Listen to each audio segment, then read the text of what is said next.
Hello everyone, my name is Jessica Witcher. Let's just hope it's okay, we're good. And today, we're going to be continuing Bloody Bunny. Whoops, wrong title.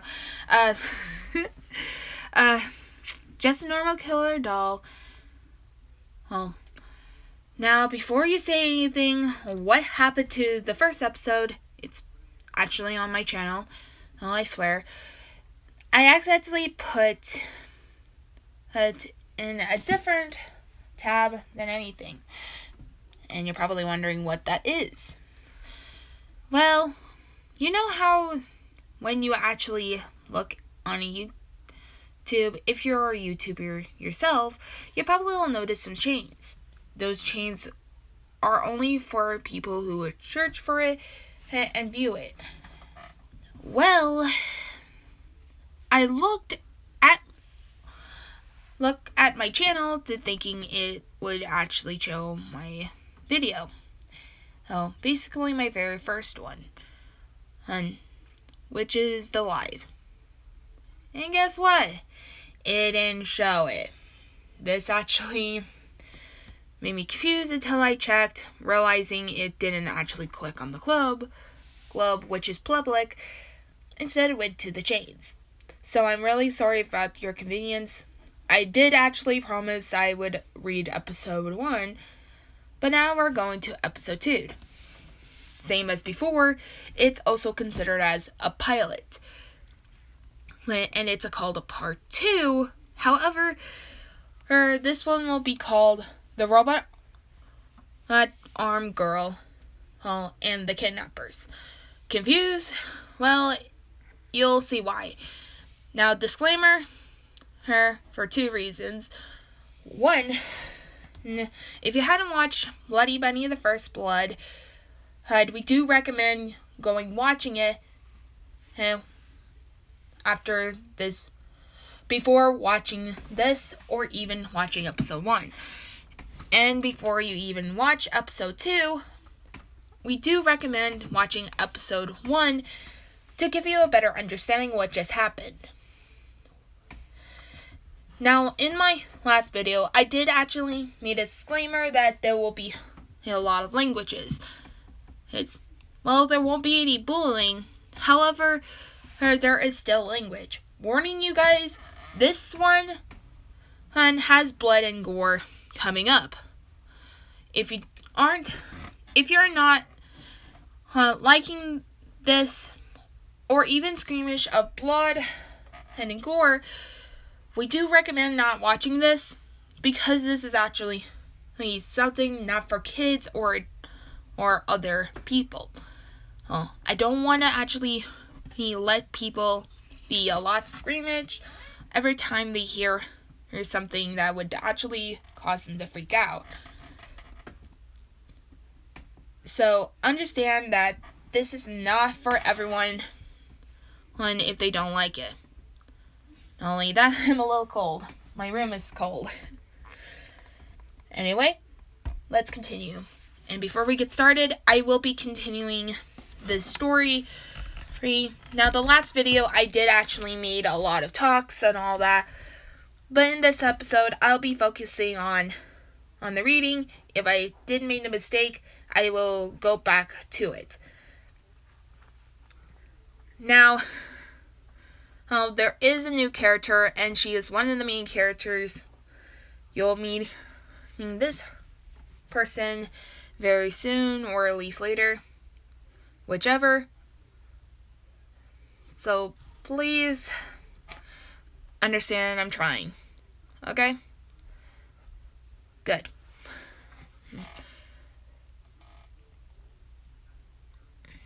Episode 2. The Robot Armed Girl and the Kidnappers. Dark Rabbit was the first one to wake up, to see himself to be tied upside down by some strange device. it wasn't any ordinary rope. This one was glowing. It seems to pull more strong force around him. He grunts and tries to move his hand till he suddenly felt soft skin. He turned his head a little to see unconscious Cora. What the hell is going on? He heard someone humming with the sound of some torch. He looked around to see the person with a gas mask. They seemed to be focused on whatever they were doing on their decks, using a gas torch in their right hand, while the left hand wasn't. Their left hand was amputated. I've got to read. Hey! Who the hell are you? He yelled, getting their attention. They stopped what they're doing and turned around with a creepy smile drawn in the gas mask. What? Cora woke up and nearly fainted. Her first thought, she was not in the dumpster anymore. So she screamed. Could you not scream in my ear? You're here too? Surprised? How did we get here? Ask our kidnapper here, he said, and right before the kidnapper turns on the gas torch. I'd rather not. Sorry. She whispered. Good. Now you, tell me, what the hell have you done with my katana? He yelled at them. The kidnapper then started to chuckle, then soon turned into laughter. Both Cora and Dark Rabbit looked at each other for a second before turning back on the laughing person. Oh my god, this is just too cute. They laughed and removed their mask to reveal a girl with a pixie cut light brown hair. This is I'm sorry. Hey guys, I'm sorry. Hold on. In a minute. Let me get you down from there. She turned around to the decks and picks up their device. Which turns out to be a cybered arm. I really should have chose the title of Cyber Arm, but oh well.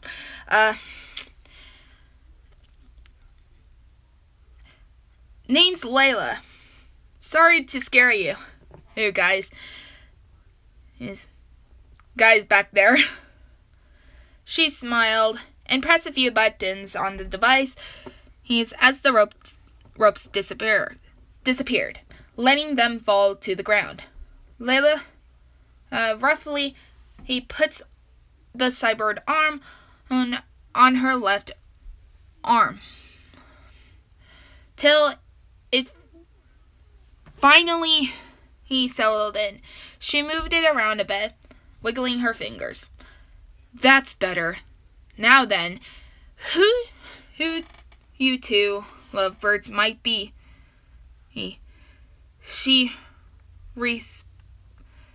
Her response was Dark Rabbit trying to charge at her. Luckily, Cora held him back. Let me go! She has it! She has my katana! He struggles from her grip. Yours? Oh, that's yours? Huh, I thought it was the firefly, he heard at first. But she just looks too cute for it. I knew you two were going to come and get it. Layla smiled. Wait, hey, you knew we were coming to find the katana? Of course, but mostly that devil rabbit you're holding there. Layla walked towards them and pinched Dark Rabbit's cheek.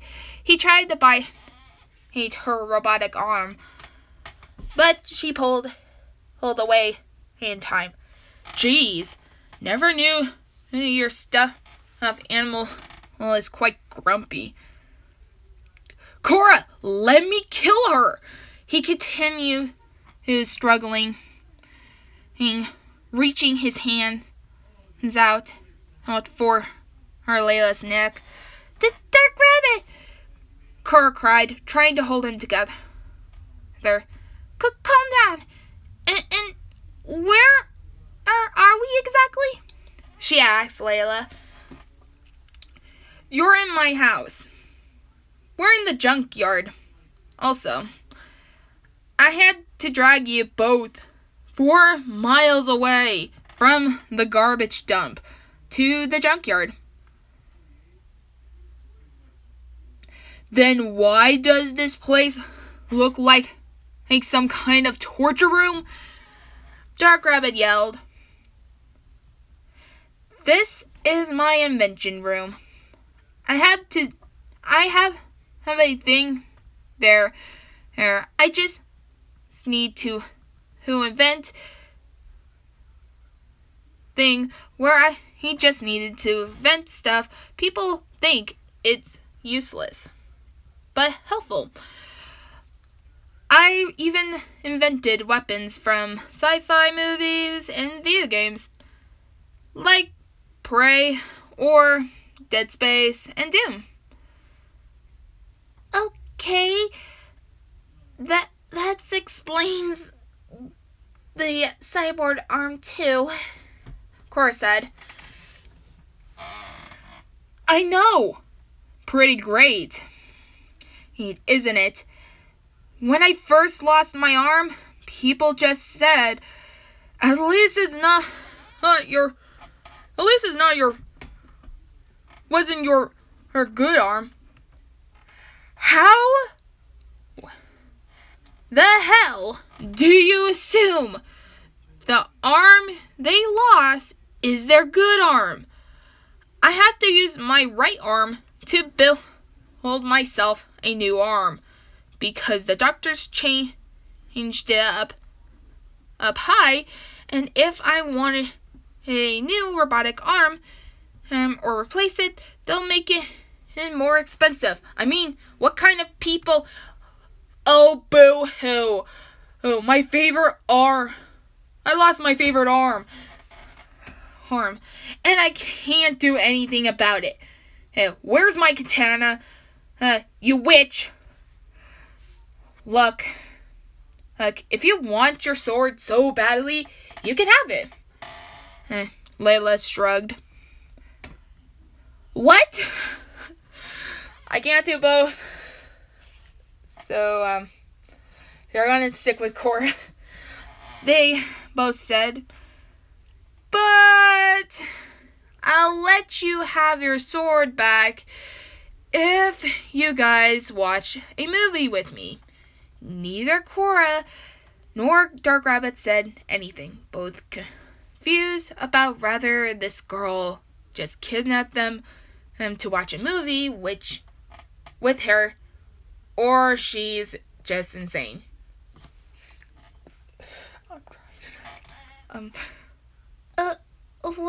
What movie is it exactly? Cora asked. Arthur and the Invincible. To be honest, people seem to forget about him very Arthur the Invincible? Oh, that's my number one favorite childhood movie. Cora yells, not noticing he began to squeeze his dark rabbit very tight. He couldn't breathe. He pinched her arm, trying to tell her to let him go. Let go of him. So sorry. Cora put him down, allowing him to breathe. So, if we watch a movie with you, you'll give me my katana? You'll give back my katana? He asked. Yep. They went to the next room where they see a worn out couch and a TV screen, which still works somehow. So, Cora, right? Layla asked as she began looking for the movie. He piled dicks in a pile of other dicks. Yeah? Why did you decide to help Grumpy here? Dark Rabbit was just about to throw a shuriken, but Cora gently pushed his hand down before he had the chance. Because I just couldn't leave him out there. If I had left him in the garbage dump, I guess I would have felt guilty leaving him. Plus, I kinda always wanted a doll. Cora answered nervously with a blush on her cheek. Wait, you were going to keep me? He yells, quickly standing up on the couch, glaring at Cora. It was before you came alive. I thought you were just an ordinary doll. Cora defended. Aw, how sweet. Does anyone else live here? Cora tries to change the subject as Dark Rabbit sits down, but kept his glare on Cora. Nope, just me. My folks were having a hard time with the money. Our house was past due. We were running low on food. And worst of all, we couldn't afford Wi-Fi either. So my big bro and I decided to hack into some bank accounts and take their cash and pay for the house rent and the food. Wait, you're an hacker? Yep. My bro decided to help me, but I did most of the fun stuff. I can hack into anyone's account, including the security cameras. If I'm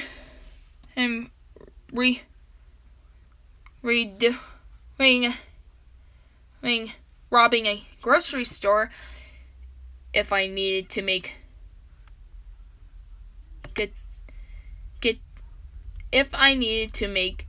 it double secret, I'll just erase myself from the video and replace it with someone else who's wanted. Cora continued. My whole family was okay with what we were doing, if you both were wondering. They knew who the government had too much power and wanted innocent people to suffer just because they want law on money. My parents decided to join in hack into some movies, hack into some movies that haven't been released yet. My youngest sibling hacked into game store and got us some cards. Everything was fun and all. We have everything. We don't, and it, no, some cash. We donated some cash to the homeless, giving $1,000 for people who need cancer treatment. Everything was great until my brother accidentally hacked into one of the government's information. They managed to track it down towards us and demanded us to tell which one of us did it, or we will be separated or taken prisoners. I took the blame and bolted. And not only that, they saw my cyborg arm and tried to kidnap me just to build more technologies. I faked my death, and saying I committed suicide and started living here. Are you alright then? Layla, it must have been hard hiding like that. Yep. I was 8 years old when it happened. 8? Both Cora and Dark Rabbit shout out. I was a smart kid. My folks and I practically knew everything or two how the government would soon turn on our kind and do the whole medieval time again. Layla said, and as she dug further, finding the movie until she finally found it. Here it is. She puts the discs in the DVD player and plays the movie. How long is this going to take? Dark Rabbit asks. I think an hour or 3. Layla grinned. It's been 1 hour and 5 minutes. Cora and Layla watched the movie, with glee smiles on their faces, while Dark Rabbit is trying to sleep, but secretly watch some of the parts of the film. Do you have any drinks around here? Cora asked. Down the hall and make a turn on the left. I think the refrigerator should still be working. Layla answered. Cora got off the couch and went to find the refrigerator. She walked down the hallway and turned left, what Layla instructed, and saw a door. She opened the door, expecting to see more, maybe a kitchen, only to find Dark Rabbit's katana. It was laying against a wall with jumper cables on it. She follows the cables as it landed to a computer desktop. There it shows a paused video of what it looked like a child about to be killed by Dark Rabbit's katana. Frightened, scared, confused, Cora looks down at the mouse before clicking it, letting it play.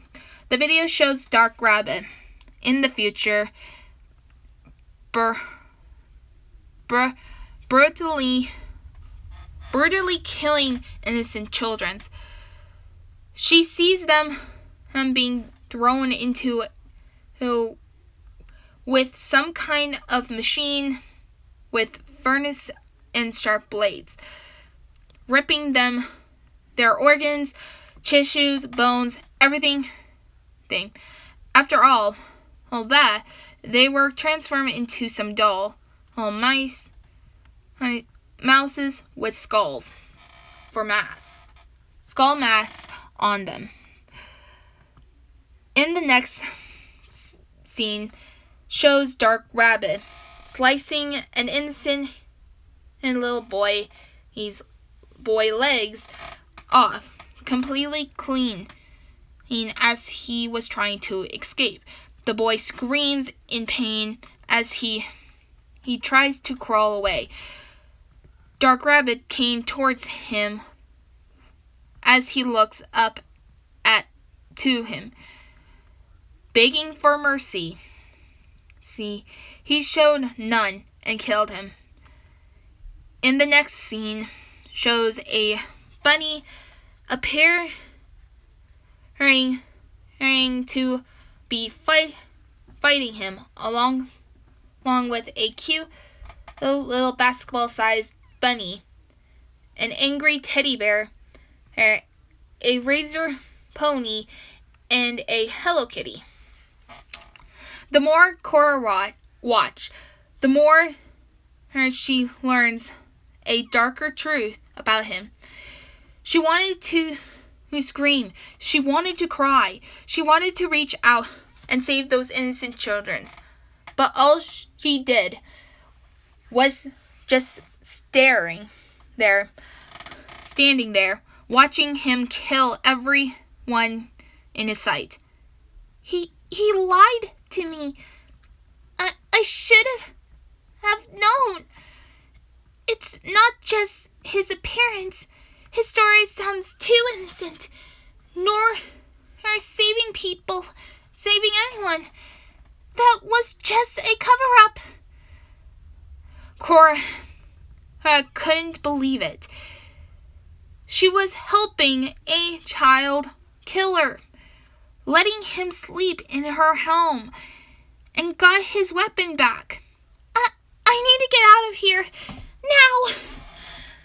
Cora left the bedroom and quickly walked past the living room as Layla continued watching the movie. At the same time, Dark Rabbit has his eyes closed. But when he felt Cora's presence pass by, he peeked and saw her going in a different direction instead of sitting down on the couch. Don't look back. Just get the heck out of here before he noticed. Cora reached for the door handle. Where do you think you're going? Cora turned around to see him standing behind her, arms crossed, as he waited patiently for her answer. Cora tries to stay calm and think of something. I'm just going to get some fresh air, she answered, but sounded more scary than ever. Really? He had questions. What's wrong with her? It's almost like she's seen a ghost. I thought you were getting a drink. When you walked past the living room, I was curious. Oh, yeah. Well, Layla had some weird handprints on it. And I also saw a laser gun right beside the refrigerator. And you get the point. I think I get it. Cora sighed in relief. But why don't I get it is why do I but what I don't get is why do I feel like you're lying to me? What? Cora asked nervously. Don't play games, Cora. What are you hiding? He glared at her, waiting for her to tell all the truth. Nothing, Cora cried. Then why are you leaving? I'm not. Cora, tell me the goddamn truth. Oh my God. For crying out loud. Layla yelled and paused the movie before she comes to who confronts them. I made her watch a video of you to show her the real you. What? He questioned, turning his attention to her. I hooked up your sword to my computer to try to see if the metal can detect any sorts of memories. And surprise, it can! When I saw how you were brutally killing kids, I knew I had to show it to Firefly. By the way, how are you both feeling right now? It must be terrible feelings, right? Right? A doll in the future. She didn't finish her sentence when Dark Rabbit and Layla both heard a crash of the window. They look out the window to see Cora running away. Holy shit! I didn't think Firefly would jump out of the window. I thought she was too shy for that. Cora! Dark Rabbit yelled and also jumped through the window. He felt many raindrops hit him as he chased after her. Cora, get back here! Cora kept running from him. She kept her focus as getting the hell out of here and lost him. Cora! She looks over her shoulder to see him catching up to her fast. She looked around and see a pile of pipes ready to fall. She knocks it over, giving her time to find the exit. While Dark Rabbit trips over them, he groans as he gets back up to keep chasing her, but she lost sight of her. Cora! She hears him calling her name as she kept running. She escaped the junkyard and breathes in and out. Now all she needed to do is finding her way back home. She didn't recognize the area nor where she is. Layla said it was 4 miles away from the garbage dump. But what direction did she take? Stay calm, Cora. You just escaped from a psychopathic rabbit. And look at you now. You're alive. You should be celebrating right now. She puts on her hoodie and begins her journey, finding the way back home.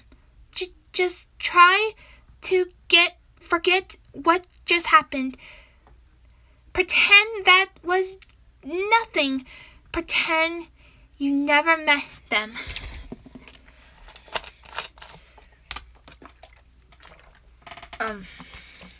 Jeez. For a broken heart grumpy.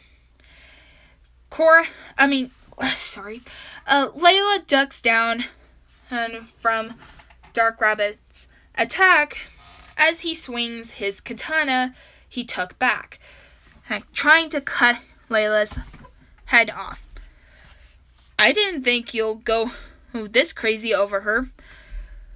Layla switched on her cybered arm and turned it into a sword, just in time before his katana clashed into her sword. I'm going to kill you! Going to kill you! The witch! He yelled, trying to strike her again. This is your fault! It's my fault? She kicks him in the face as he fell and held him down with her feet. Bitch, please. You probably lied to her before I showed her the truth. You killed millions of innocent children and turned them into dolls. When I saw her leaving the garbage dump with you, I knew there was something about you and that sword. He teleported from underneath her feet and came right above her head to strike down. She swung her leg and kicked him again, making him fly across the hallway until he hits the wall. He fell to the ground, but used his katana to support him. He glares at Layla as she kept smiling. She is going to find out the truth someday, so might as well I'll wrap it up. You were going to kill her once you got your sword back. And trust me, I would have done the same thing. Shut up! Layla walks towards him. I mean, what were you going to do next? After getting your sword back, are you just going to be hiding somewhere, waiting for your future to come around? Meaning your duplicate self or something? Because since you are from the future, and that future managed to build a time machine, then I'm sorry to say this, I don't have any equipment or technology to build one.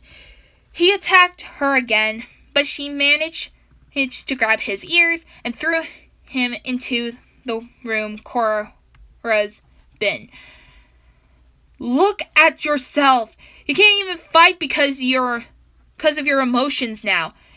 In this video, you, right there, she showed, pointed at the computer screen of him killing his minions, his skull minions, and hunt down on escaped children. A grumpy rabbit, born with no emotions, killing anyone in his path, who doesn't give a crap about anyone except himself. And now, based on your fighting skills, that firefly changed you. She nearly got her face cut, and when he threw a shuriken at her, you still have a chance, I think, to chase after her. Ugh. What's the point? She already saw all your stupid proof of what I am, who I am, and what I've done. She probably just ran far away from me. True, you might as well find a place to stay, 'cause you've been a rude guest, and I'm not having one of those in my house. They both heard a loud siren and coming in from another room.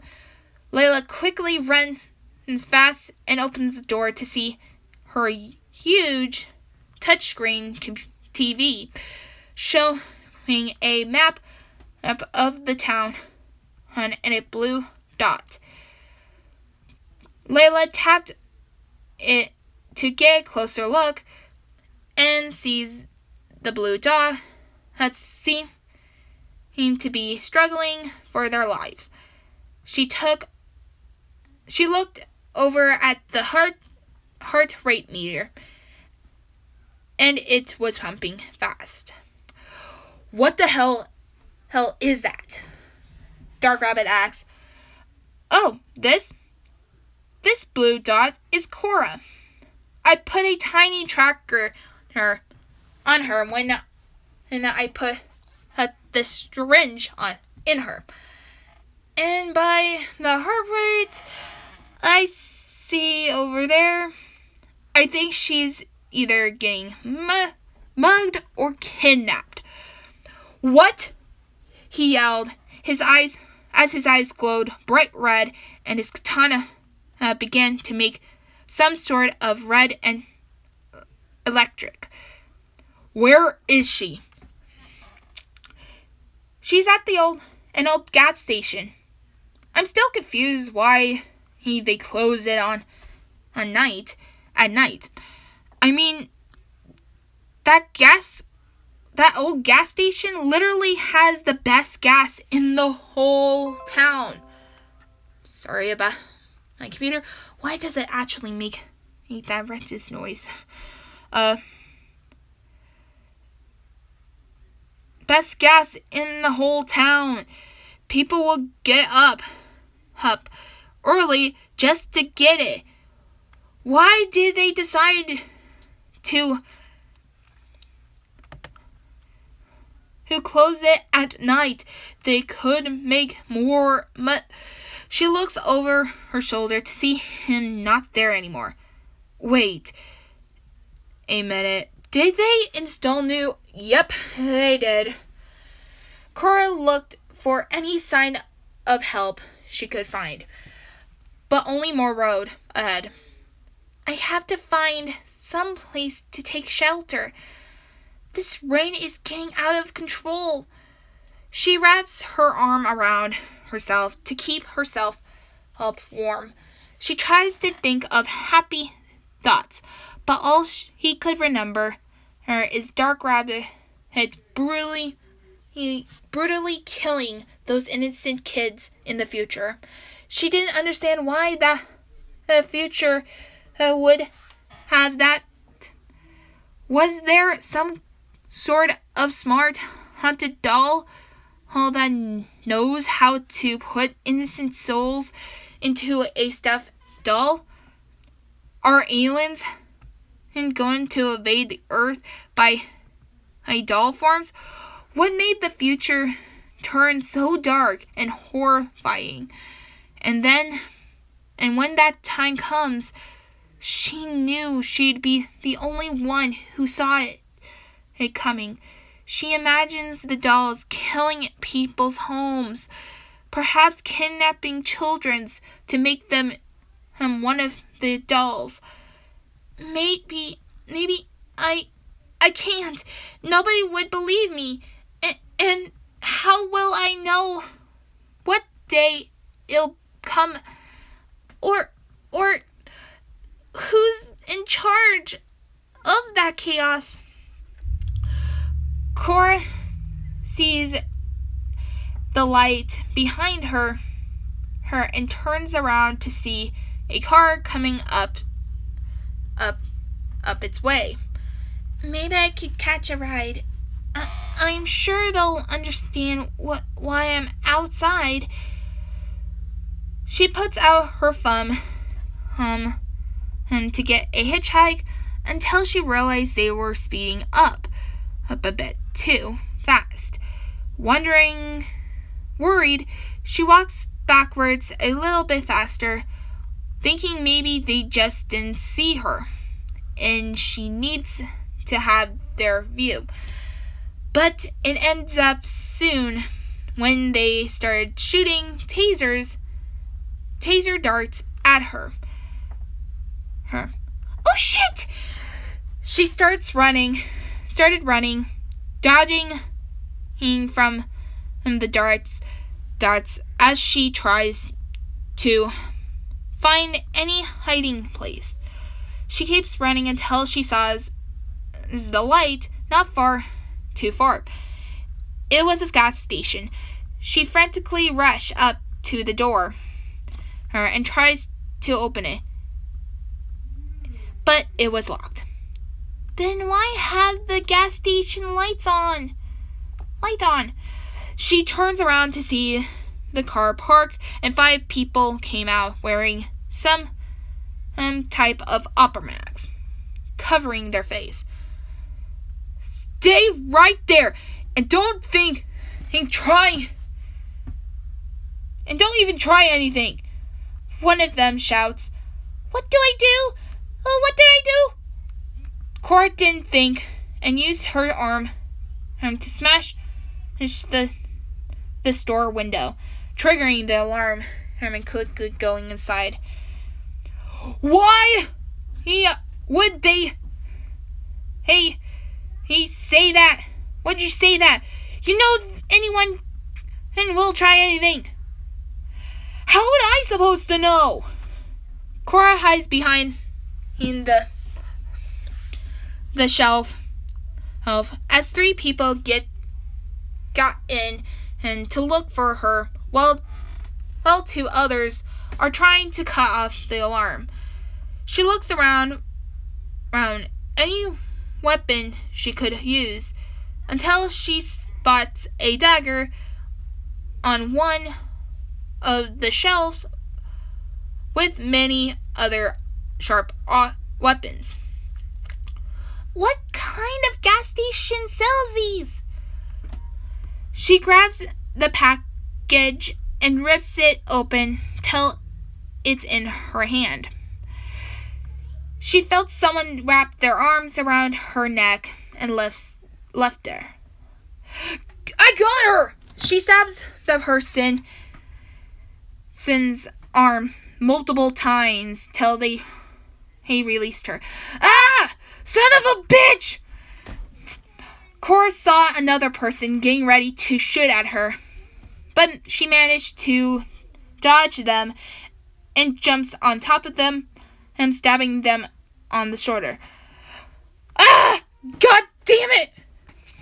They dropped to the ground as Cora headed towards the back door, but one of them was standing right behind it. You ain't going nowhere. They didn't finish their sentence when Cora has started stabbing them in the chest, grabbed their head and hit it against the wall. She opens the door and frantically he runs out. You were supposed to be an easy target, not a psycho target. Cora kept running from them until she felt arms wrapped around her. She stabs them in the leg, but they refuse to let her go. Could you all get your ass here and help me? She kept struggling and stabbing them.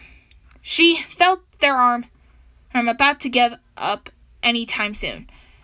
You guys don't know how to kidnap people, do you? She hears one of them said, probably be the leader, with their tranquilizer gun and hit her in the head. Cora felt her vision go blurry, trying to stay awake. You quite a fighter, aren't you? They said before hitting her again, making her whole world go black. And that's how you assholes kidnaps a girl. But I still can't believe you guys suck at this so much. They said before they walked past as the one holding Cora.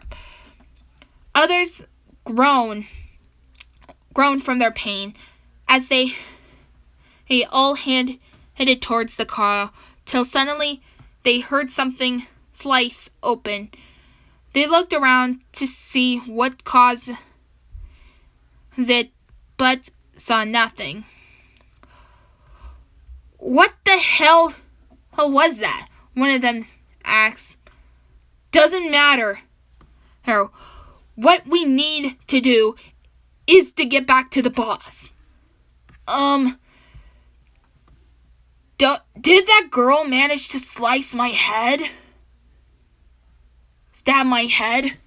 One member asked as they touched their head. Others turned towards them and looked at them strangely. They blinked a few times before they felt dizzy and felt their body slowly slit apart as their blood and organs fell to the ground. But some stayed. Everyone screamed, except the leader, who knocks out Cora. What's the hell is going on?" One said, holding Cora. The lights suddenly was smashed into pieces, almost leaving them in the total darkness, as some lights flickering. "This is not what I signed up for. Damn it!" They went to the back of the car fast and opens the end of the car trunk. Inside were sharp hook swords,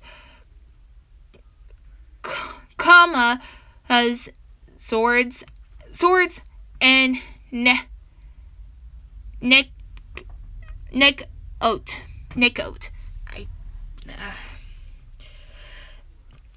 They put the neck oat on fast, as before he saw a flash of red as light coming from in the darkness. "Wait a minute! Hey, you had these in the back of the car? Why didn't we use them on this crazy bitch?" They were hit in the head before their leader. Before the leader handed him a comma. "And why aren't we using actual weapons?" A single bullet missed or shot while being brought to an investigation. Or shot will be brought to an investigation. If any police finds the bullet, they'll trace it back to us. But what about the darts? They whimpered. "The boss makes sure they're untraceable. Now, stop being a pussy and kill whatever's out there. And make sure that girl gets out of here before it's more complicated." Two people grabbed their weapons, and while the one holding Cora heads towards the car. "This was supposed to be a simple job. This can't be real. I don't want to die." They grabbed the door handle just before a shuriken hit their hand, including the tires and the car's fuel line. They scream as he dropped Cora.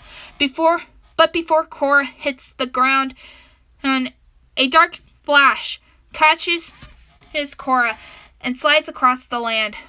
The whole group looks at this mysterious thing and found out it was a rabbit doll. When a lightning strike. It held Cora's head as the rest of her body was on the ground. Had its katana over Cora, shielding her from the group. What the mother-loving crap is that? Some kind of creepy pasta freak? Dark Rabbit held his killer look on each of them.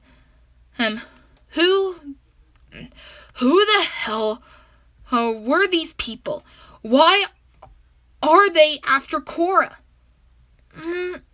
What?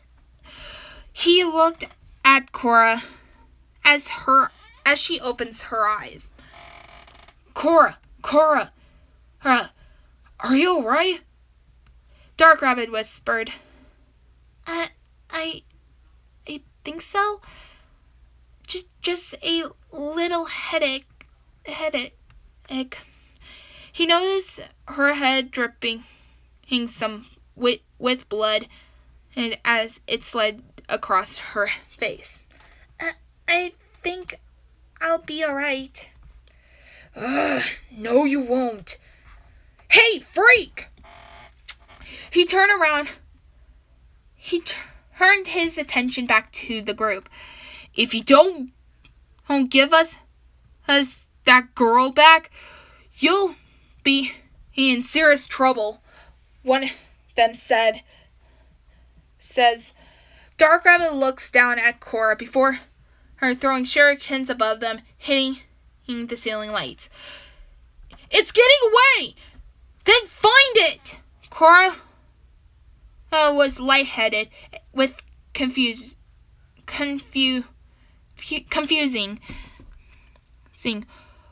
Why was he helping her? He was trying to kill her not too long ago. He also has his katana with him. He puts her next to a gas station pump for her to lean against. Stay here, he ordered. Cora nodded, feeling this stormy night is going into one bloodbath, and she wishes not to see it.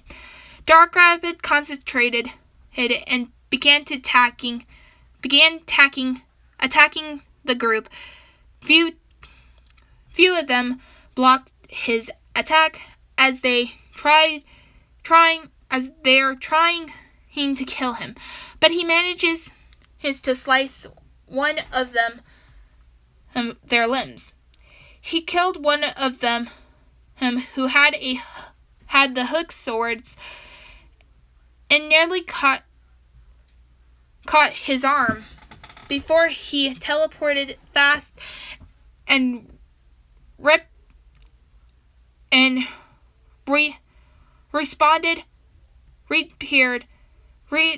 reappeared behind them to stab them behind their backs before he appears in front of them and slice from their shoulder to their waist, their blood and organs spilling on the ground as her arms and legs were twitching.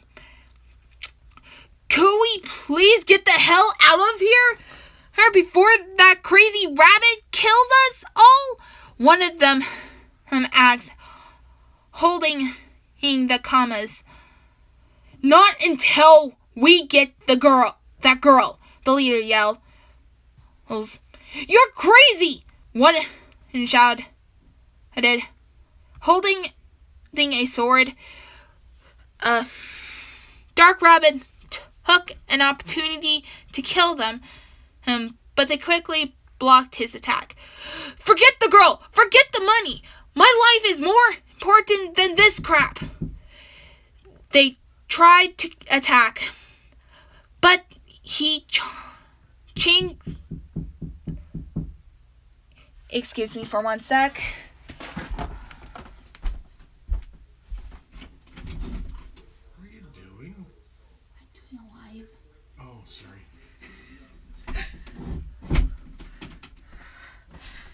Sorry, my dad just knocked at my door, probably wondering what I was doing.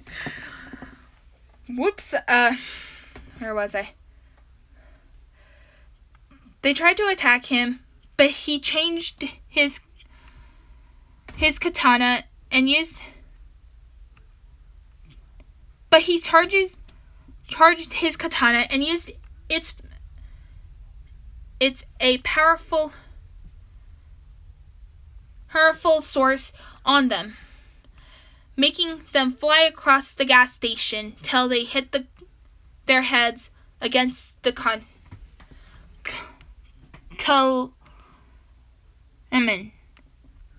Clement, making them unconscious. Cora looked out from her hiding place to see Dark Rabbit fighting the leader.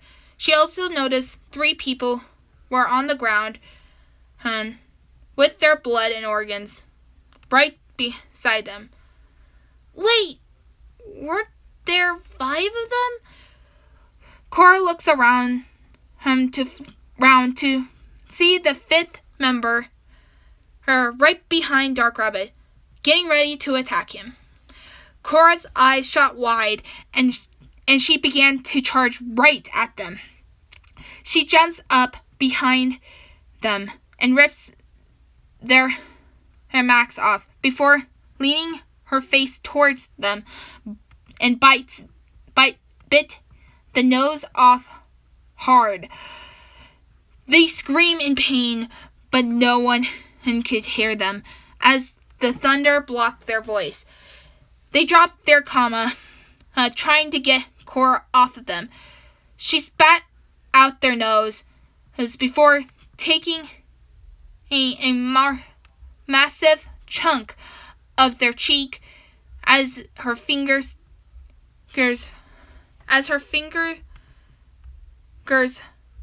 for ripping out one of their eyes. Ah! Get her off! Get her off! They scream in pain. Cora didn't know what she was doing. She just felt like she needed to do this. What she did next was frightening. She did not hesitate and opened her jaws wide open and bites into their neck, tearing their whole flesh off.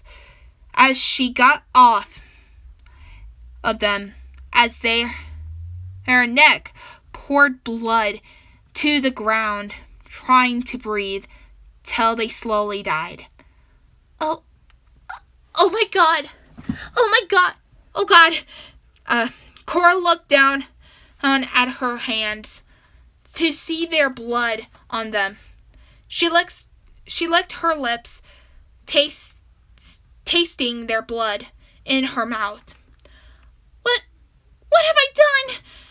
Cora heard a grunt and turns around to see Dark Rabbit being kicked across the gas station till he hits one of the gas station's pumps, making it leak gas. The leader chuckles as they walk towards him, playing with their neat coat.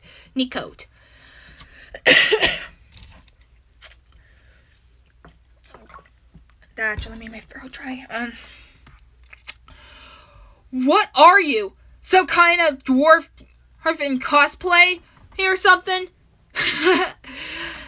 You know, I'm pretty mad for what you did to my group here. But no worries. They're all in hell now. You probably don't know them, do you? But don't worry. They raised their weapon and getting ready to strike him. You'll meet them when you get there. Cora reacts fast, runs towards Dark Rabbit, and stands in front of him, resulting in her getting sliced across her waist. He's so deep it nearly damaged her left kidney. Shit! They yelled as they pulled their weapon away from Cora.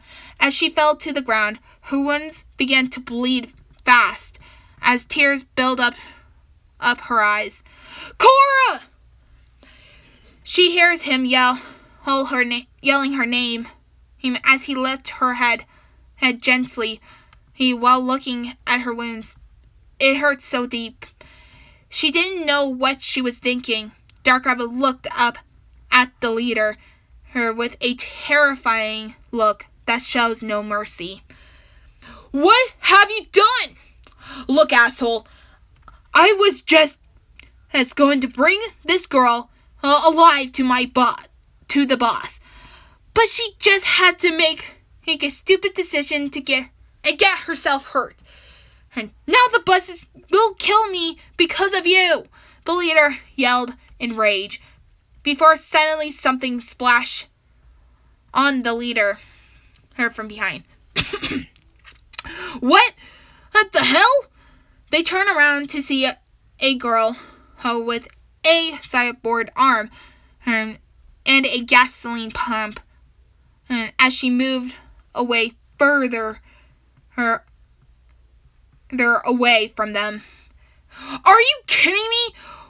What is up with you freaks? Can you kids just mind your own damn business? The leader turns their attention to her. Nope. We just love ruining people's life, especially if they are going to die anyway. Cora smiled like crazy as she threw away the gas tank and pulls out a lighter and air freshener. Dark Rabbit knew what she was about to do. He picks up Cora's body and teleports away from the leader. You're insane! You psycho freak! The leader yells, charging at Layla, but she lit the fire and pressed the air freshener on the leader's face, managing to burn through their mask and their whole body. My dream, it has finally come true. This must be what insane people feel. Oh, I love it, and I love it. Layla has shouted with joy, while the leader screams in pain. As the drop down and rolled around, but it only made it worse. The fuel line from the car are draining towards them, as the flames travel to the vehicle. One of the group's members woke up from the sounds of screaming and looking around, seeing their leader in fire and the fire going to the car. They quickly got up, nearly falling a few times before getting the hell out of there. Layla noticed it too, and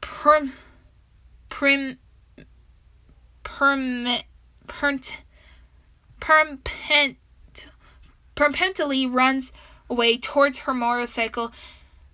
She drove, gets on and drove off before the whole gas station blows up. No one could miss the explosion. Once Layla had gone far enough, she stops driving and puts on brakes. Woohoo! This has to be the best day of my life. Hey, you guys, you're doing fine. Layla called out. Just then, Dark Rabbit appeared right beside her with wounded Cora. Oh, yeah, sorry about that. Right, there we go. Dark Rabbit didn't really reply as he kept his focus on Cora. She's not going to make it. He whispers in a slight worry, with a slight worry in his face, in his voice. Psh! She'll be fine if the ambulance show up. Oh yeah, I did bring her bag just in case. She has a phone with her. Just in case she has a phone with her. She does. Call them. All right. Jeez. She goes in through Cora's stuff until she finds her phone and made the call, while Dark Rabbit gently lay Cora down on the wet grass and left her hoodie, including her shirt, to see her wounds. It was getting so much worse. It was getting much worse every second. Rabbit? He looked down at Cora and put his hand behind her head softly. Shut up. You'll be fine. And don't you dare fall asleep, he growled. I'll try not to. Cora breathed out. Don't try. Just do it. He reached down on her hand and held it tight to her. Cora starts to close, losing her vision till nothing but black. Cora? Sorry. He shook her, but she didn't respond. Cora? He yells at her. Still, no response. Oh, crap. Look, this girl is dying right now. So either help her now. Her name? What is with people knowing people's names?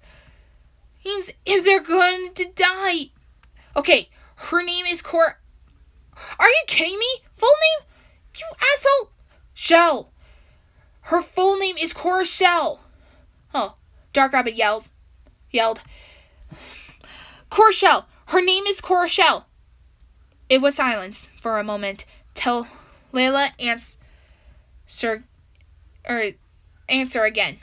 Oh, now you're going to come here? Now, I wonder if you even... Bitch, hung on me. Cora, stay awake. Damn it. He begs her. Layla turned her head towards Dark Rabbit and walks towards him. And she crouches down and right beside him and pressed her 2 fingers against Cora's neck. There's still a pulse there. Let's just hope the ambulance makes it here in time. And hope they give us an umbrella, or at least give us a ride in there. Minutes pass by. They notice the sirens coming towards them. Hey! Layla poked him. He turned his head to her. I also upgraded your sword to turn into a bracelet. But only when you use your power to turn it into a bracelet. Then back to your sword. How do you... Ugh. Right, the video. He concentrated on his power and made his katana and turn into a bracelet as it wrapped around his right arm. It had black lava beans except for one in red color. You're welcome for the design. I was thinking of pink because it would be more annoying on you. He glares at her till he realizes she still has her cyborg arm out. Isn't anyone gonna ask where you got that arm? Oh yeah, I nearly forgot about that. You should get in Firefly's bag before they see you. Dark Rabbit looks at Cora one last time before quickly slips by himself back in Cora's bag. While Layla pressed a few buttons on her arm till it camouflaged into a average human arm.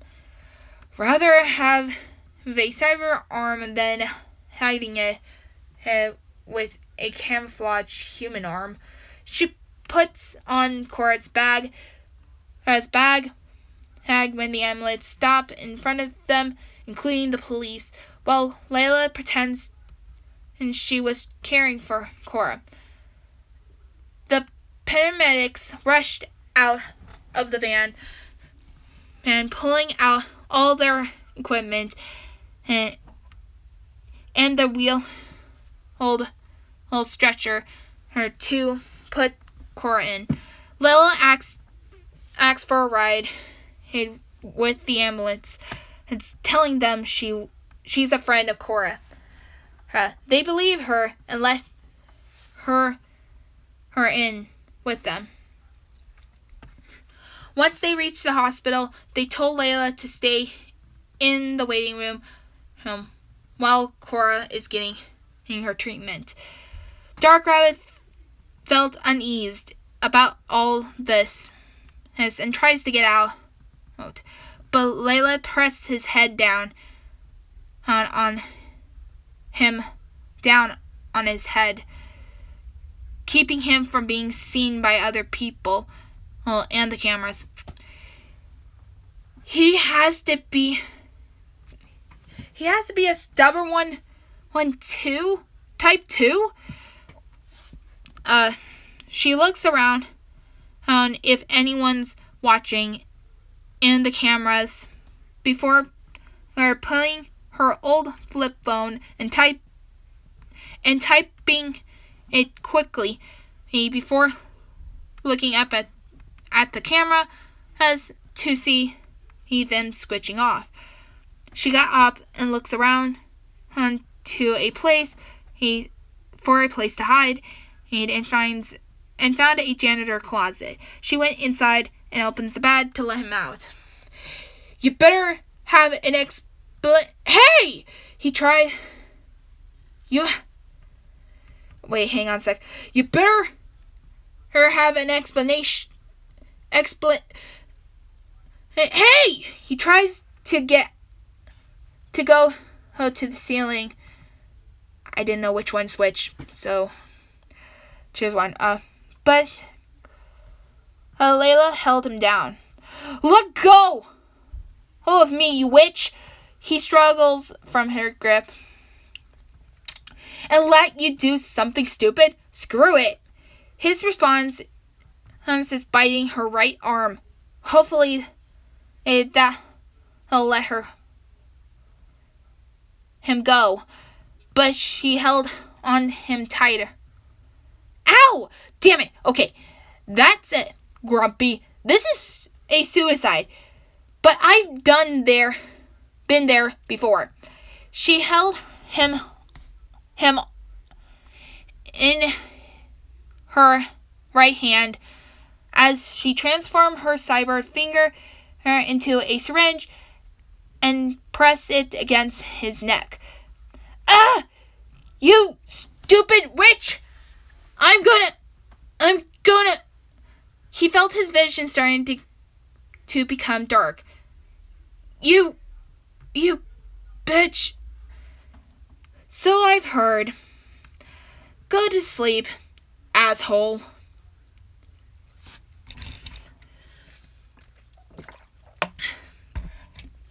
He woke up to see he was in a room and with Cora's unconscious body in the bed. He tries to go to her, but something was holding him down. It turns out Layla had put laser chains on him again while he straps against a chair. I'll let you go. Oh, if you just chill for a second, Layla said, as sitting right beside him, typing on her phone, making sure there are no hidden cameras in this room. Ugh. Fine. Thank you. She puts her phone away, and types several buttons on her arm, and before the chains disappear. As for her arm, become a normal-looking arm. They say, hey, she'll be okay. She just got few stitches on her wounds, and her head should be fine too from that hit. He got up off the chair and climbs up the bed before sitting down right beside Cora. As she lay still in the bed, I managed to hack into the gas station's new security cameras and erased you from the video and made it look like it's me saving her. Well, except at the gruesome parts. I had to edit those out. So you hacked in the secure. So you hacked in to erase those videos of me? Sorry, guys. Yep. If I didn't, the government might take you away or something. They don't deal with someone different. Thanks, witch. You're welcome, asshole. Oh yeah, I even used Cora's phone to call her mom. And boy, she was scared to death a lot. She kept asking me questions. How is she? How did this happen? She didn't stop one bit. I hear someone else on the phone saying Cora will be fine, but her mother says she won't. So I think she'll be in here in a few minutes or so. He stood and looks at Cora. Vaughn, why did you do something that'll possibly get you killed? Why did you save me? You saw what I'm incapable of, yet you still went ahead and nearly got yourself killed. He thought. Then he suddenly sees Cora's eyes. He's twitching. His eyes widen before it immediately comes straight towards Cora's face. Vaughn, wake up. He caresses her cheek softly as she begins to groan and open her eyelids. Cora focuses on the object in front of her. At first, she didn't recognize it until it finally became clear. Rabbit? Cora asked softly. He nodded fast as a smile appeared on his face. He leans his head forward till his head had touched hers. You nearly died out there, Vaughn. And you're a minor. Moron. Oh, sorry. And you're a moron for doing that shit, he said, looking at her dead in the eyes,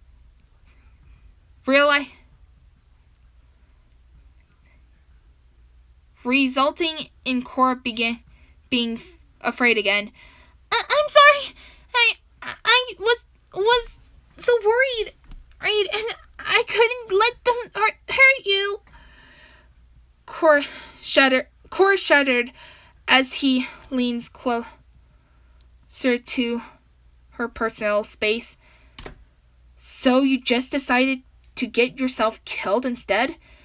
No, when you saved me from them trying to kidnap me, I knew I had to repay you. Fine. I guess I'll let that slide. He pulls away.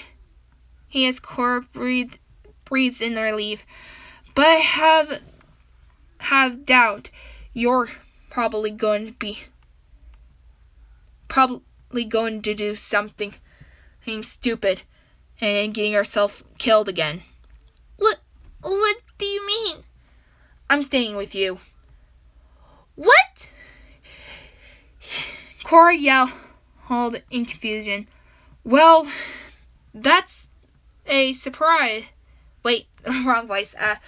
Well, that's a surprise turn event. Layla says. They sound the same. Why? But I thought once you get your katana, you were going to kill me. Cora questioned. Dark Rabbit crosses his arms and turns his head away. I changed my mind. But what about the whole humanity turning into dolls and brutally killing things?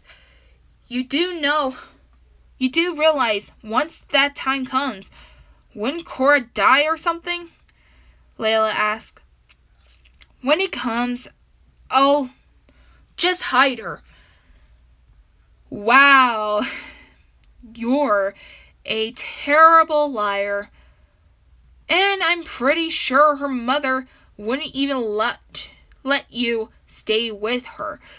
Since you're alive and every mom's first reaction is to freak out. They hear shouts outside and with a panicking voice and running footsteps coming down the hallway. That's my mom! Cora yelled, then looks at Dark Rabbit. Please, act like you're a doll! What? Please! I am not some... Hey! Layla picks him up and sits down on the chair. Look, Grumpy. Either act like a toy, or be thrown away in the garbage.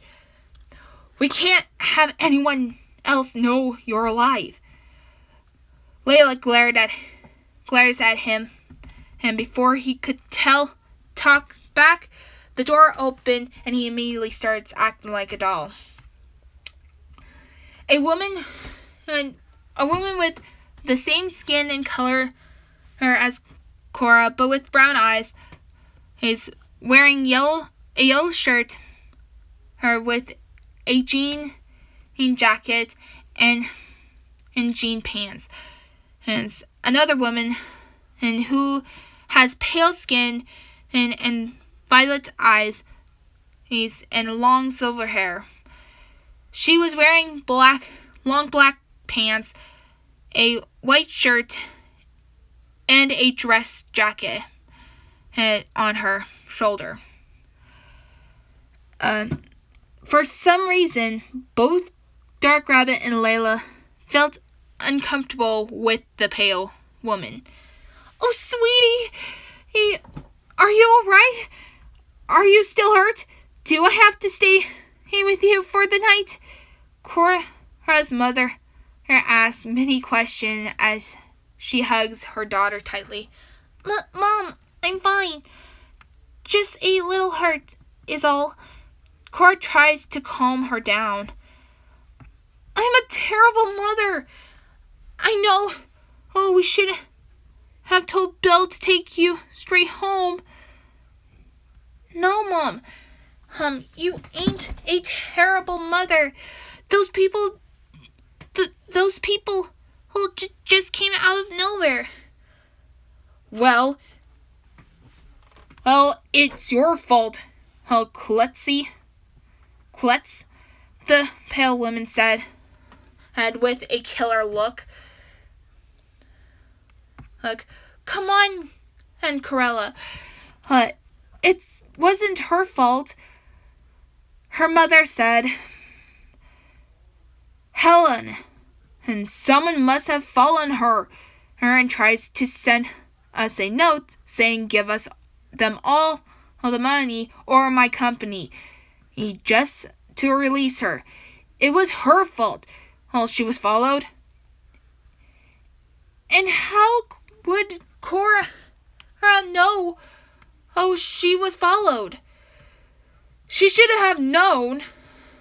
Layla thought this was enough for this drama and coughed slightly, getting their attention. Hi. Name's Layla Tree, and I'm the one who saved Cora's life. Oh yes, you. I saw you in the security cameras, as when the police showed me what happened when Cora ran to the gas station and it broke their window to trigger the alarms. You were passing by and decided to help her. Corella said, Yep, that's me. Oh, thank you, Layla. Thank you for saving my daughter. Helen shook Layla's hand. Helen shook Layla's hand. No problem. Yes. Thank you for saving her life. I guess I'll give you an award for doing that. Corella said, and getting out her checkbook. I'll give you $25,000 for your bravery, and you'll be on your way. Hey, actually, I would like to be a bodyguard too, Cora. What? Corella glared at her. Please, Corella, I think it's for the best. I'm not letting anyone in my house, nor letting anyone know where it's at, Corella angrily said. Don't worry. I'll promise not to tell anyone. I just wanted to be there for Cora. Layla nervously smiled, feeling Corella's dark aura on her. And you don't have even to pay me. I mean, she nearly almost died out there. She needs someone to be right beside her. This world is already dangerous, to be honest. Please, Layla, would you do it for your personal assistant? Since you know you're my boss? Helen begged her with puppy eyes. Corella glares at Cora, but blushes a bit from Helen's eyes. She sighs and puts her checkbook away. I'll tell the school to give her a chance to go there, and only to be a bodyguard for her. She's allowed to come to the house whenever she wants. You start your job tomorrow once Cora heals up and heads back home. Cora will tell you the directions, But if I hear anyone else know where the house is, she lowers her head down and stares straight into Layla's eyes. I won't hesitate to call the government on you. Yes, ma'am. Layla felt her heart stop for a moment. Even Dark Rabbit felt frightened by this woman. Corella backed away and glares at Cora one last time. Next time, Cora, I may consider her just locking you up where no one else could find you, except me. No one will know where you are. Nothing will be able to save you. Nothing, she said in a dark tone, and left the room. She still hates me, Cora said softly. No, she doesn't hate you, sweetie. She just doesn't know how to handle kids. She's still trying. Helen smiled nervously. Even when I was 7 years old, she still hates me. No, she doesn't, Helen said, then noticed Layla holding a doll. What's that for? Helen pointed out. Oh, this? This is a gift for Cora. Layla held Dark Rabbit up. I was looking for cuter ones, but they only have an ugly one here. She smirked. Helen smiled. That's nice, but why does it look like he's some sort of evil Easter bunny? No idea. I could throw it away if you're not interested in dolls. If Dark Rabbit could just summon his katana right now, Layla wouldn't know what hit her. Oh no, it's fine. Usually Cora is afraid of dolls when she was little, and she still is today. Helen jokingly smiled. But Mom, it was only child's play. I didn't like the look of that Chucky doll. Cora blushed in embarrassment. I thought it was all dolls, even the stuffed animals. Why don't you think me and your father never gave you a doll every birthday and Christmas? It was only Chucky. Sure, it is. Helen smirks. You're alright, taking this doll home? Yes, doll. Yes, Cora. Are you sure you wanted to take this ugly thing? I mean, I think it deserves to be burned to the ground, or maybe ripped out its stuffing. Layla asked with begging eyes. I'm all right. Taking it with me, Mom. And no, we're not doing any of those that stuff. All right, but if it kills you, I'm going with your friend's plan in here to avenge your death. Helen smirks. Helen, we need to go now. Corella called from the hall. Guess your mom needs to go. Oh, sweetie. Do you need anything? Helen asks Cora. No, I'm fine. All right.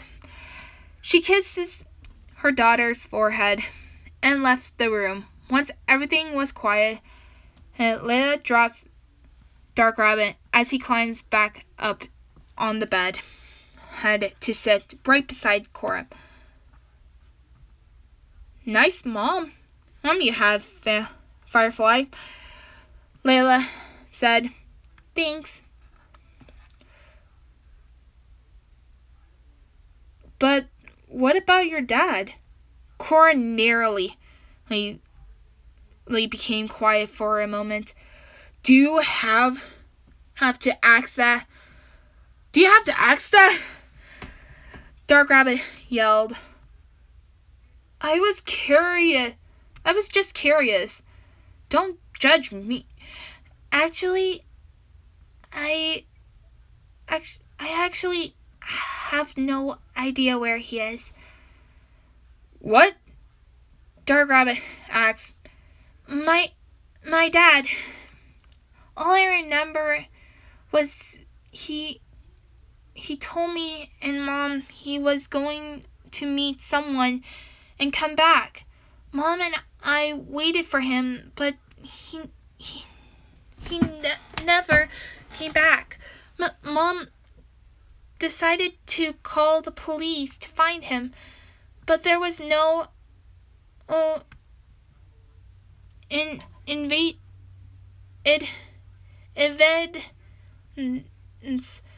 there was no events where he was or who he was with. Mom assumed that the person kidnapped him, but the police eventually gave up the search for him. They even told her that he might be just leaving her for another person, or he's dead. She believed none of them. She then told me Dad might be working on detective undercover or something. It's strange to think about it, but she noticed him coming home one day, with bruises on him. She even assumes he must be a boss because he always works late, has a lot of papers to deal with. It keeps hiding weapons underneath the couch or in the drawers, and secret calls behind. She thinks he is maybe working in a dangerous company. She told me he'd come back. He always does. I always remember Dad telling me he's something before he left. He said no matter what happens, you and your mother there and I will stand together. Even when the world ends, nothing will keep us away. Nothing. Months passed by. Mom waited for Dad to come back, but he never did. Our bills were past due, and we couldn't keep the house anymore since Mom only works in a famous restaurant, but they closed down. We lived in a motel for a while until Mom meets an old friend of hers, Miss Corella Ice. She decided to give Mom a job as an assistant since she is a boss and owns a company. She even let us stay at her mansion, but Corella doesn't like me very much, and I was terrified of her. No need to say. She's a demon from hell, Layla said. Yeah. What's her company about anyway? I have no idea. Neither does anyone else who works there, nor my mom. Wait a minute. So your mother is working with a longtime friend of hers who hates you, and she doesn't know what she works on? Dark Rabbit asks, surprisingly. Yeah, I was confused too. And your father, do you know where he works? And before he left? Before he left? No, he didn't tell neither me, my mom or me. And you mentioned something about him coming home with bruises?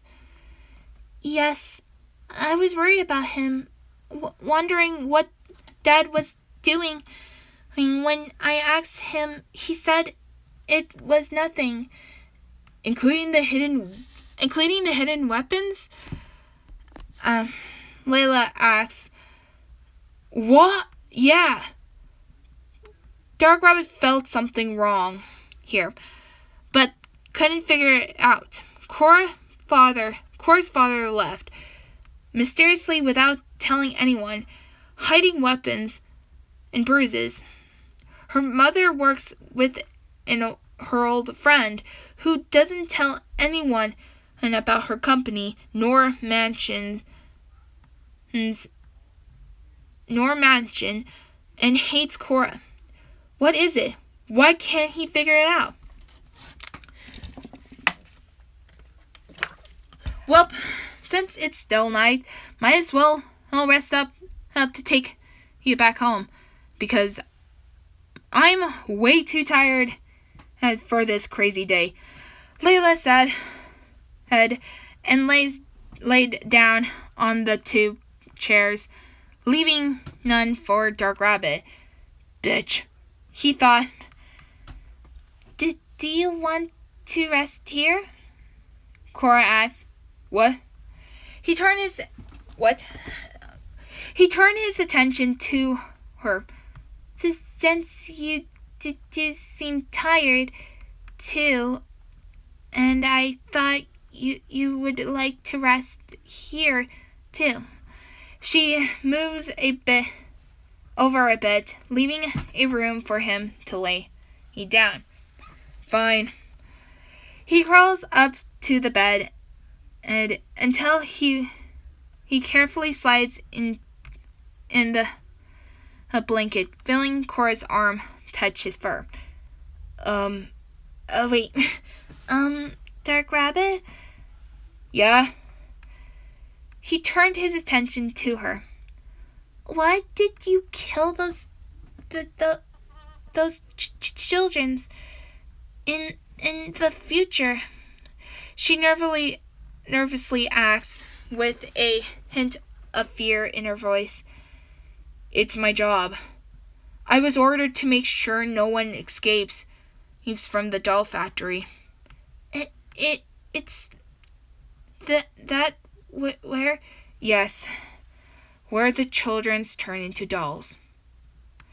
Did you have a choice? Yes, I have a choice. I choose to kill them. I was created to make sure everything in humanity suffers.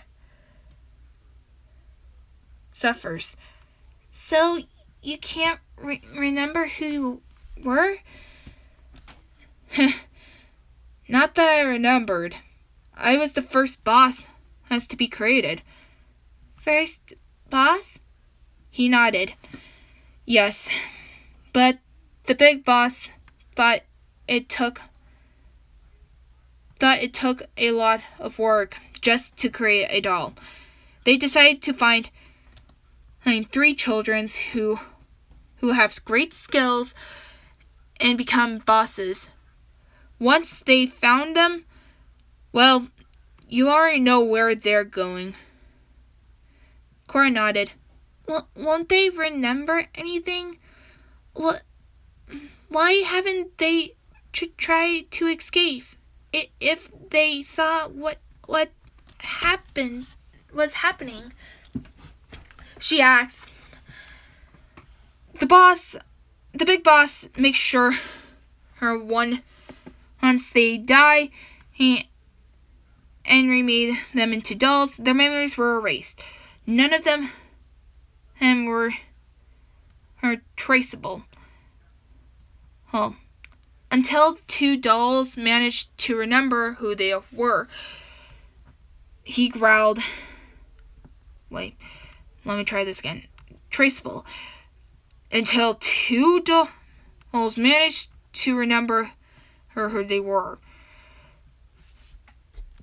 Dark Rabbit growls in his breath.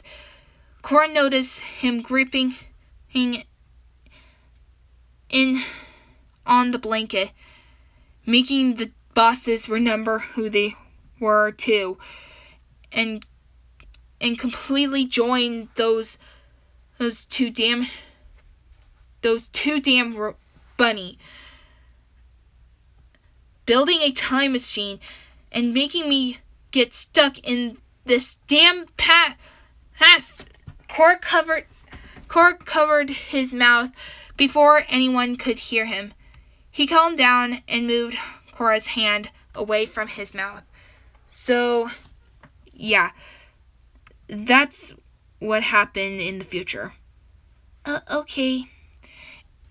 If you have a choice, why did you decide to save me?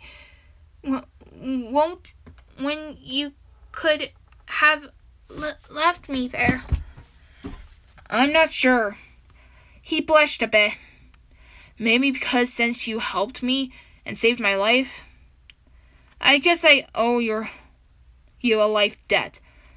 What? But doesn't that mean after what just happened and at the gas stations? Hey, that doesn't count, he said bluntly.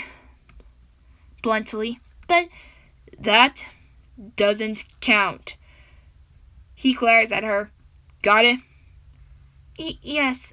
So you're okay living with me? Yes.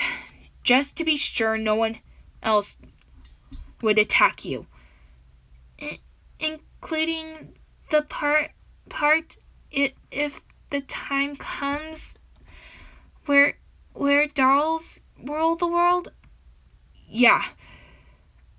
I'll make sure you'll be hidden from everyone. Then how will you explain it to the boss? You know that when you went back in time. I'm sure they'll understand once I tell them what's going on, he said. If I could figure out who they are. They rarely show their faces to anyone, even me. They made their voices sound like a demon in themselves, covering up their form from the world. I couldn't even tell if they're female or male or female. Okay. Hopefully they'll understand. I don't want you to get hurt. He blushed again when she said that, as she lays her head down on the pillow, turning her attention away from Dark Rabbit. Good night, Dark Rabbit, Cora said, and fell asleep. Good night, Vaughn, he said, and fell asleep as well. When morning came, Cora was free to leave, as Layla had hit her motorcycle ready. She had Dark Rabbit in her book bag head as she got on the seat and wrapped her arms around Layla before she took off crazy. Cora told her the directions and finally arrived at the mansion. Holy shit! This is where you live? Layla yells as she went into the mansion. This is awesome! Is it wise to let this witch in here? Dark Rabbit asked as he held his katana behind his back with both hands. I don't know. I just hope she doesn't break anything, Cora said nervously as they both watched Layla keep exploring the mansion. Wait, that reminds me. I haven't shown you where you'll be sleeping. If it's in your room, I'm not interested. Last night, you kept hugging me in your sleep and wouldn't let go, he said with a slight blush on his cheek. Sorry. I didn't know I was doing that. And no, it isn't my room. In my room. She led him to a hallway where there's a mirror at the end of the door. At the end, a door on the left side of the hallway. Cora turned to the right as of the wall and crouched down and pressed her hand on the wall and slides it open to the right. Small enough for him to go in. A secret room? He thought. Would you like to go in? Cora smiled. He didn't hesitate and slowly walks in, but nearly fell when he didn't realize he was standing on stairs, as it was against the wall. He walks down to see a huge Japanese room. He never saw anything like this before. I didn't think Cruella knew about this place, Cora said as she crawls through the door and walks down the stairs. I asked her if there was any hidden rooms in this mansion. When I was little, she said there was none. She said she found this house abandoned and decided to remake it. I guess she didn't know it had a secret room. Did you tell her about it? He asked as he sat down on the bed. No, I thought when I first found it, I should keep it a secret. It was dirty at first, but I decided to clean in the room up a bit. I didn't bother changing any details. Dark Rabbit never quite thought Cora was good at keeping secrets, including this fantastic room. Isn't there anything else you need? No, I think this is enough, he said. You also have a secret room too? Layla poked her head through the door. Ugh, get out of here, witch! He throws a shuriken at her, but Layla ducks them and runs away, laughing with which he chased after her. Get back here! This mansion is amazing! Awesome! Sorry. Cora smiled nervously as she just made 2 friends today. She was about to catch up with them, but tastes something in her mouth. Confused, she pulls it out to reveal a rip flesh skin. Her memories came back when she attacked them. When she killed one of them, she felt sick in her stomach and nearly threw up. Did Layla saw her killing that person? Did Dark Rabbit witness her eating someone's neck as she bit them? Come back here! Come on, Grumpy! I promise I won't tell anyone. I'm gonna kill you, witch! She brought back from her thoughts and quickly went upstairs. If none of them talk about it, then they won't know what she did. Somewhere in a dark room, the survivor from the gas station was held by two people wearing the same mask, throwing him in the floor front of someone's feet. You couldn't handle a single girl to kidnap one defenseless girl. They yelled and slapped the survivor's face as their nose began to bleed from the hit. Wait! You don't understand! We need that girl to complete this project. And you let her get away? No! Please, I beg you! My family needs me!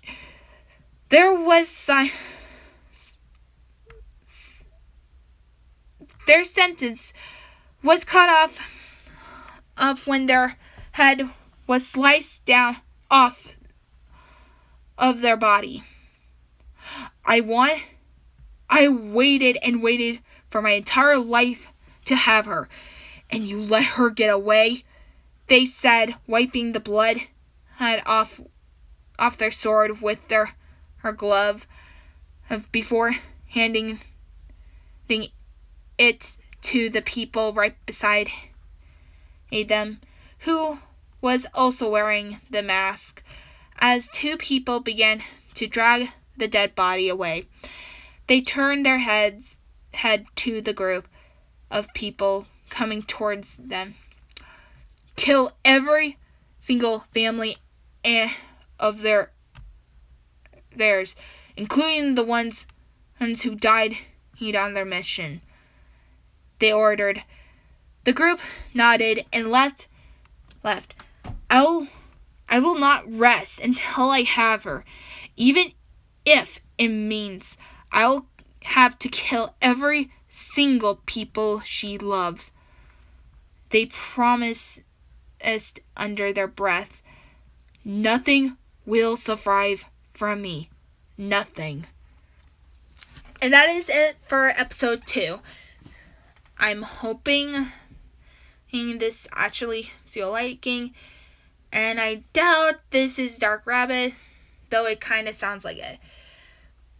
So I hope you actually like this. If you like this video, please hit like, give a comment, and subscribe to this channel. Hit that notification bell so you won't miss a video. Goodbye!